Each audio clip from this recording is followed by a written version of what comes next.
Assalamualaikum warahmatullahi wabarakatuh. Hari ini saya akan melanjutkan materi Matematika Teknik Kimia 2 dan di pertemuan 10 hari ini topiknya adalah tentang penyelesaian PDB orde tinggi. Jadi kalau di pertemuan-pertemuan yang lalu kita sudah banyak belajar tentang metode eksplisit untuk menyelesaikan persamaan diferensial biasa. Nah, itu PDB-PDB yang kita selesaikan itu sudah dalam bentuk PDB orde 1. Nah, sekarang saya mau tunjukkan bagaimana caranya apabila yang diketahui itu adalah PDB orde tinggi.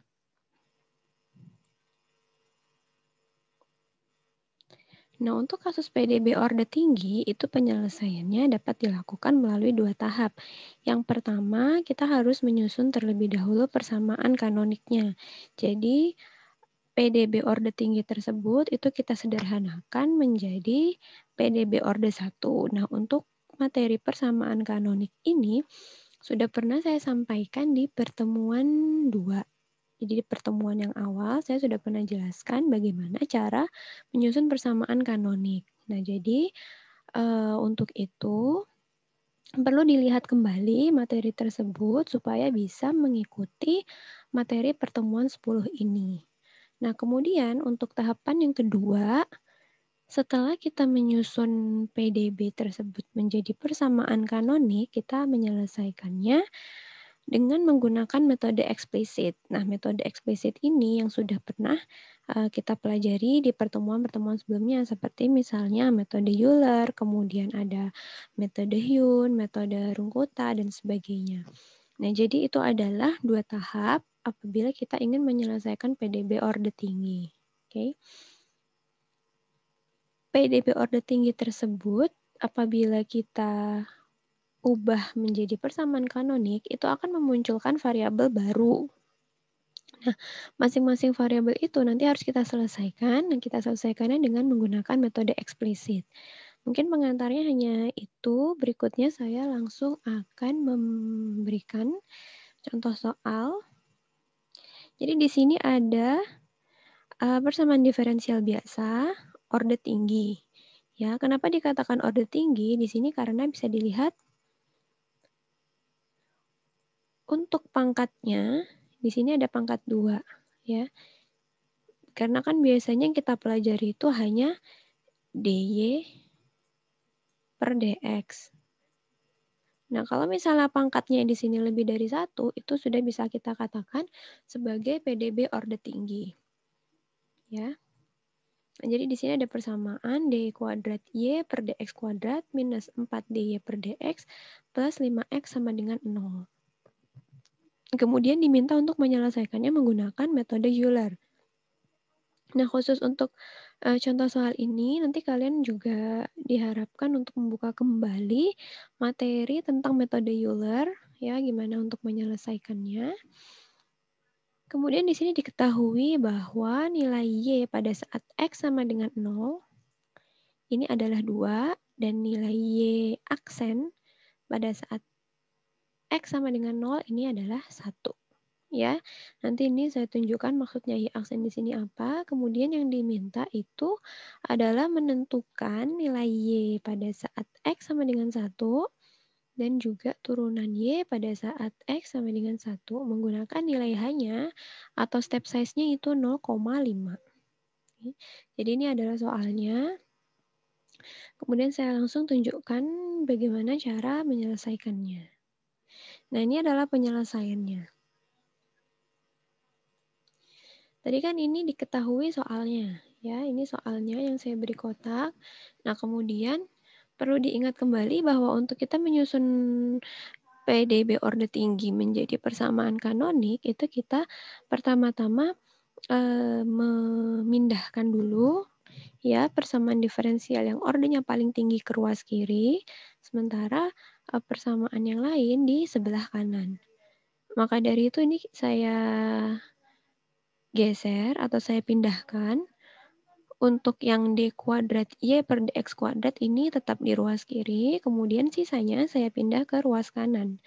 Jadi ini d kuadrat y per dx kuadrat sama dengan 4 dy per dx dikurang 5x. Nah, jadi ini adalah persamaannya yang akan kita selesaikan. Ini adalah persamaannya yang akan kita selesaikan setelah tadi dipindah ruas.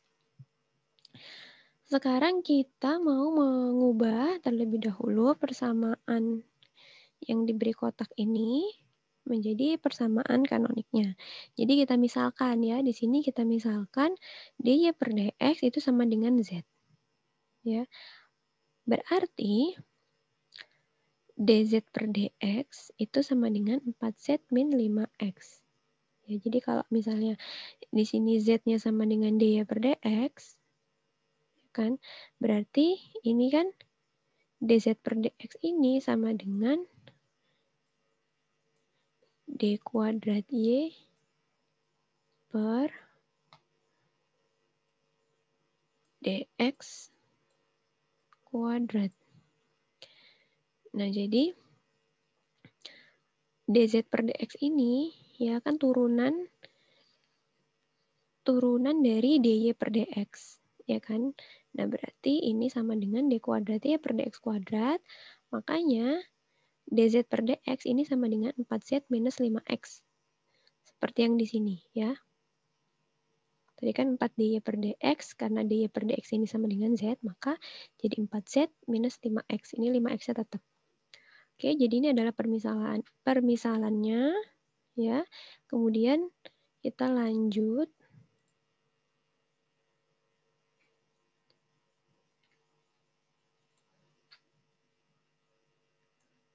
Nah, dari sini setelah kita misalkan dy per dx sama dengan z, dan kita dapatkan persamaan dz per dx, ya, ini kita dapatkan dua persamaan kanonik. Yang ini adalah persamaan yang pertama, ini adalah persamaan yang pertama, ya, dan ini yang dz per dx sama dengan, ini adalah persamaan yang kedua. Jadi di sini saya tuliskan ada dua persamaan kanonik. Jadi yang pertama itu adalah dy per dx sama dengan z. Ini kita bisa katakan sebagai fungsi 1. Kemudian yang kedua adalah dz per dx sama dengan 4z min 5x. Ini sebagai fungsi kedua. Ya. Jadi kedua fungsi ini penting nanti untuk menyelesaikan PDB order tinggi ini. Oke, sampai sini. Kita sekarang masuk ke metode Euler-nya. Nah, untuk metode Euler, ini bisa dibuka kembali materi metode Euler. Ini adalah persamaan untuk persamaan umum untuk metode Euler ya. Jadi di sini ada yn plus 1 dan ada zn plus 1. Kenapa di sini ada persamaan zn plus 1? Karena di antara kedua persamaan ini kan ada variabel z juga ya. Jadi dari persamaan kanonik ini kita dapatkan dua variabel, yaitu variabel y dan variabel z. Nah, untuk itu kita menuliskan persamaan untuk metode Euler ini juga ada dua. Ada yang yn plus 1, ada yang zn plus 1. Berikutnya ini adalah persamaannya, yn plus 1 sama dengan yn plus h f1. Nah, f1 di sini maksudnya adalah fungsi 1 ya. Fungsi 1 ini. Kemudian di sini untuk zn plus 1-nya ini ada f2, maksudnya adalah fungsi 2. Untuk persamaan yang nomor 2. Nah, setelah sampai sini, kita mulai masuk ke perhitungan untuk metode Euler-nya, yaitu dengan cara iterasi. Untuk iterasi pertama itu n-nya sama dengan 0. Ya. Ketika n-nya sama dengan 0, berarti kan ini x0 itu adalah 0. Ya kan? Kemudian di sini ada y0 dan ada z0. Nah, untuk x0 kan 0. Untuk y0-nya itu sudah diketahui di soal. Nih, berarti y pada saat x sama dengan 0 itu kan 2.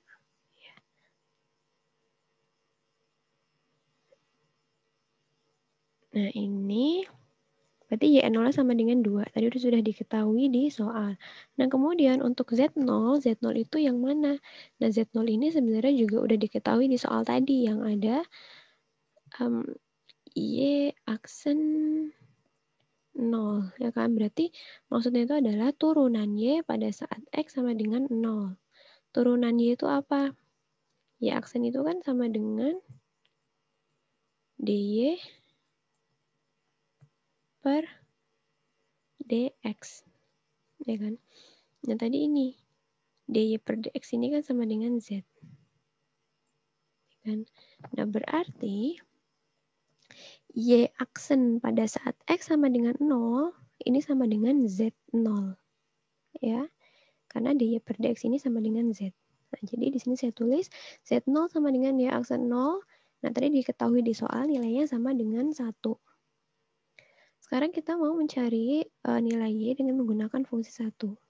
Ya. Jadi kita gunakan yang ini, persamaan yang ini. Y1, karena N-nya sama dengan 0, kan? Berarti Y. N plus 1-nya sama dengan Y1. Y1 sama dengan Y0 ditambah H, F1, X0, Y0, dan Z0. Nah, kemudian untuk fungsi ini, ya, untuk fungsi ini kan sebetulnya, saya tulis di sini ya, untuk fungsi ini itu kan sebenarnya kan DY per DX ya. DY per DX. Nah, ini berdasarkan fungsi 1 di sini tadi. Nah, berdasarkan fungsi 1 yang ini kan sama dengan Z.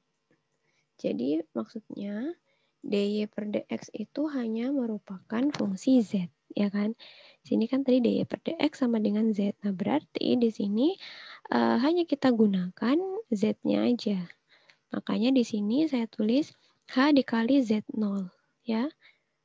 Karena kan ini pada kondisi N sama dengan 0. Jadi, Y0 tambah H Z0. Ya. Y1 sama dengan tadi ini Y0-nya 2. Ditambah hanya 0,5, Z0-nya sama dengan 1. Hasilnya adalah 2,5.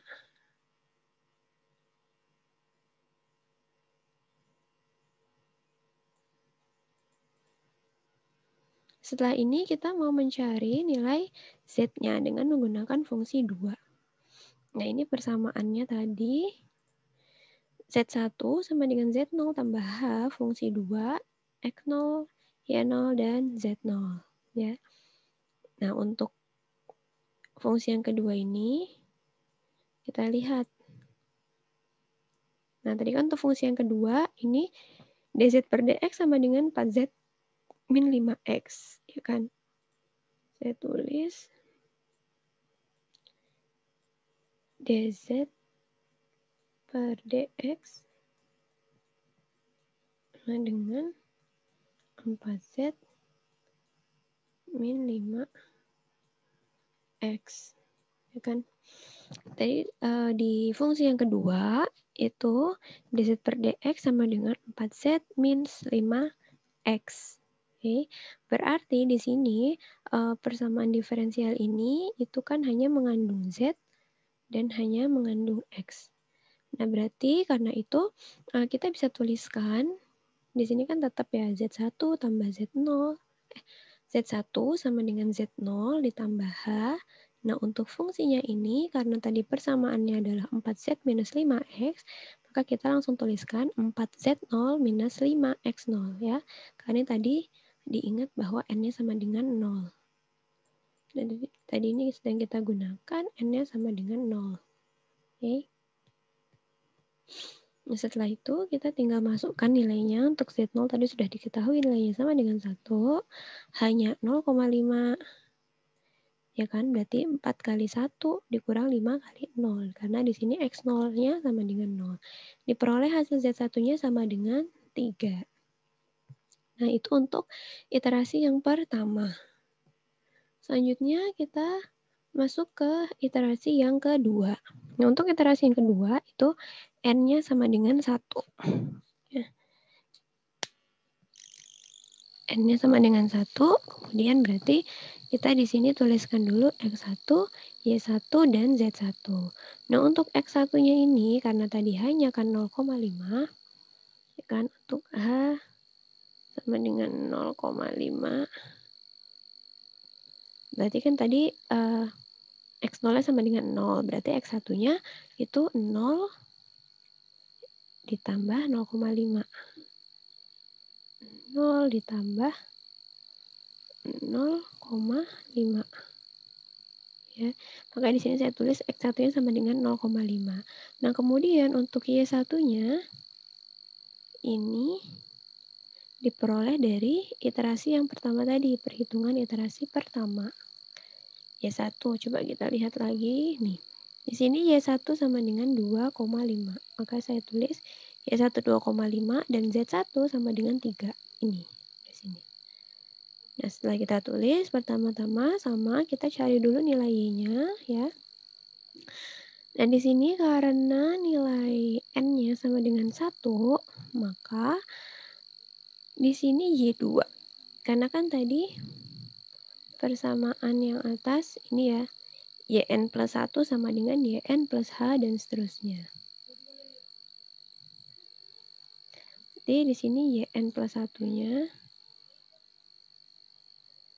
ini N-nya kan tadi sama dengan 1, berarti YN plus 1-nya sama dengan Y2. Maka di sini persamaannya adalah Y2 sama dengan Y1 tambah H F1 fungsi 1, nah ini X1, Y1, dan Z1. Oke. Kemudian ini sama, ini karena untuk fungsi yang ini, karena tadi kan dy per dx itu, dx ya, maaf.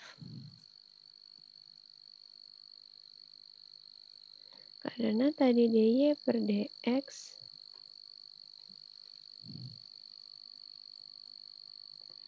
sama dengan apa tadi z ya. Maka di sini langsung H dikali Z1. Di sini Z-nya 1 karena N-nya 1 ya. Jadi digunakan H dikali Z1. Kemudian tinggal kita masukkan dari data yang di sini ya. Data yang ini dimasukkan. Y1-nya 2,5, hanya 0,5 dan Z1-nya 3. Hasilnya Y2 itu sama dengan 4.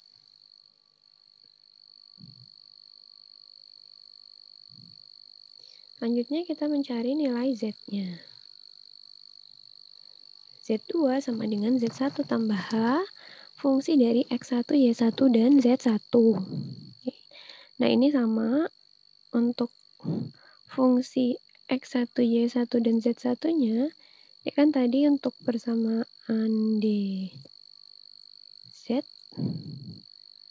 per dx kan sama dengan 4z minus 5x gitu kan. 4z minus 5x berarti di sini langsung fungsinya ini diubah menjadi 4z1 minus 5x1 karena n yang kita gunakan adalah 1. Nah, setelah ini tinggal kita masukkan. Z1-nya tadi sudah diketahui sama dengan 3, hanya 0,5, kemudian di dalam kurung ini adalah 4 kali 3 dikurang 5 kali 0,5. Diperoleh hasil Z2-nya adalah 7,75. Ya. Nah, dari sini kita sudah mendapatkan hasil yang diminta. Tadi kan yang diminta itu adalah nilai Y dan Y aksen pada saat X sama dengan 1. Nah, pada saat X sama dengan 1 itu kan berarti maksudnya itu adalah pada X sama dengan 1 itu berarti maksudnya adalah Y2 ya kan, dan Z2. Oke. Berarti di sini udah dapat nilai Y2-nya sama dengan 4 dan nilai Z2-nya sama dengan 7,75. Nah, perlu diingat nilai Z2 ini sama dengan Y aksen 2 karena kan tadi dy per dx itu kan sama dengan Z ya. Jadi untuk Z2 sama dengan Y aksen 2, turunan dari Y. ke 7,75. Jadi itu adalah contoh, bagaimana cara kita menyelesaikan PDB orde tinggi, di mana kita pertama-tama mengubah dulu menjadi persamaan kanoniknya, kemudian kita selesaikan masing-masing variabelnya dengan menggunakan metode eksplisit yang diinginkan. Nah, untuk contoh soal ini tadi kebetulan kita, gunakan metode eksplisitnya itu adalah metode Euler. Nah, jadi kurang lebih tahapannya seperti itu, nanti mungkin aja nanti metode eksplisit yang digunakan itu selain dari metode Euler. Tapi pada prinsipnya langkah-langkah pengerjaannya sama, tinggal nanti persamaan yang digunakan untuk menyelesaikan masing-masing variabel itu menyesuaikan tergantung metode yang kita gunakan. Jadi itu saja materi yang bisa saya berikan, mudah-mudahan bisa dipahami. Sekian dari saya. Wassalamualaikum warahmatullahi wabarakatuh.